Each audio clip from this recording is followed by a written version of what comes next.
I want to take my opportunity tonight to welcome all of you that are here, and especially do I want to welcome those of the military that are here. Now tonight, I want us to turn to the 8th chapter of Mark's Gospel.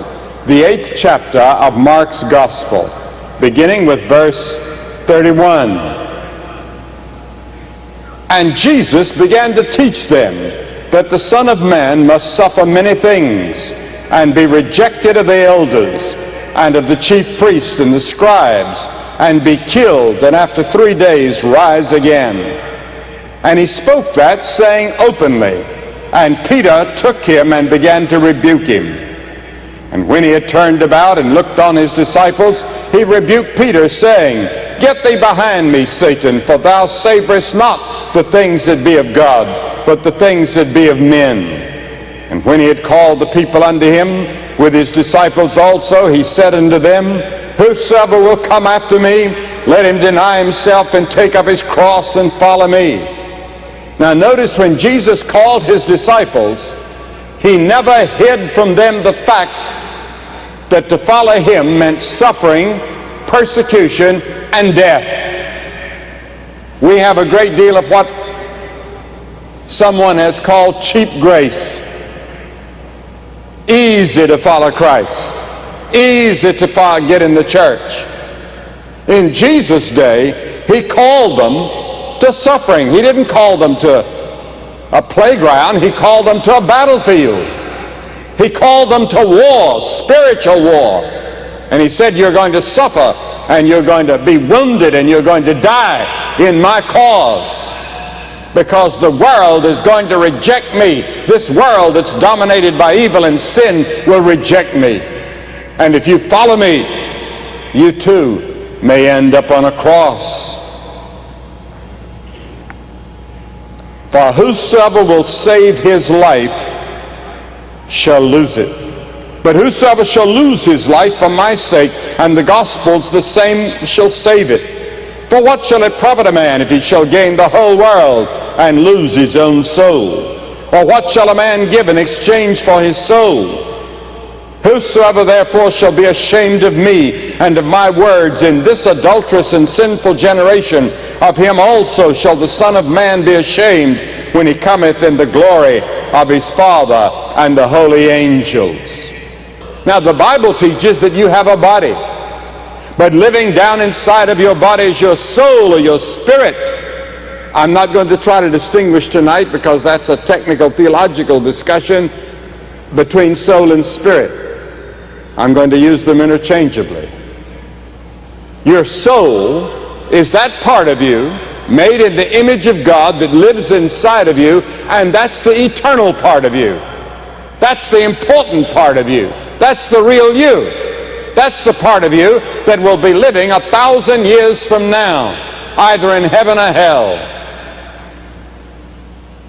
The real you, your body will be in the grave until the resurrection. Jesus said, one soul is worth the whole world. You may gain the whole world and awaken one morning to find that you've missed the most important thing in all of life. Why is it so valuable? Why is your soul so valuable? First, it's valuable because it is eternal. The body is a beautiful structure, but it is matter. No matter how strong, it will die. It's appointed unto man once to die. You're going to die. Your body is going to go to the grave unless you're alive when Christ comes back. Death is man's greatest impersonal enemy, according to 1 Corinthians 15. So many of the great actors and actresses we've seen on television are already dead. I think of Donna Reed. My wife and I were friends of Donna Reed. Starring last year in Dallas. Now she's dead. Or Rock Hudson, acting on the screen, so handsome, dead. And you could name one after another. Dead. Fame, fortune cannot keep away death. Howard Hughes was the richest man possibly in the United States when he died, but he died a horrible death. miserable life toward the end of his life. So many people like that. And somehow they think they're going to live forever. You tell young people that life is short and they sort of smile and say, yes, but I've got at least 30 or 40 years ahead. Let me tell you, it goes just like that.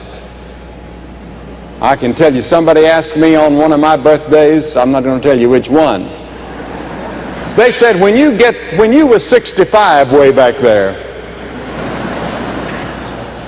what was your greatest surprise in life?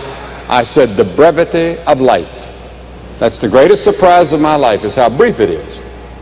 It's gone. I feel like a boy. Sometimes I feel like I'm 18. Again, I feel my real age. But it passes so fast. And then the soul, just as this body has various members like hands and nose and ears and eyes, feet, so the soul has its various faculties and attributes. First, there's understanding, wisdom and knowledge. The fear of the Lord is the beginning of wisdom, the Bible says. Toynbee said, man by his knowledge has brought himself to total annihilation.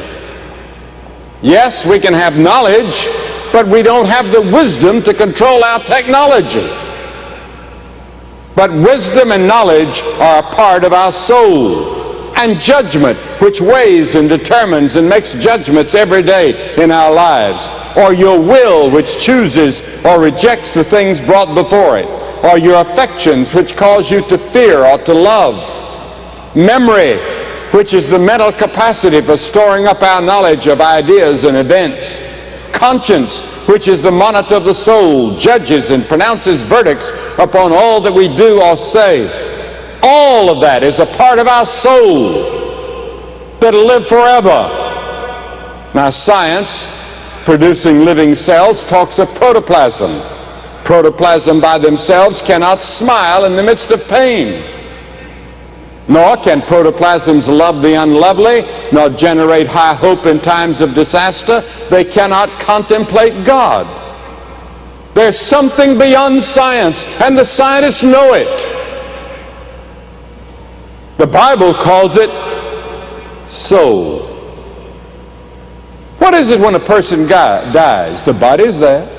The organs are there. But something has gone out of the body. The soul, the spirit, has gone out of the body. Where has it gone? Job says, but there's a spirit in man. And in Ecclesiastes it says, then shall the dust return to the earth as it was, and the spirit shall return unto the God who gave it. Now, which do you care for if you're a parent? A child's clothes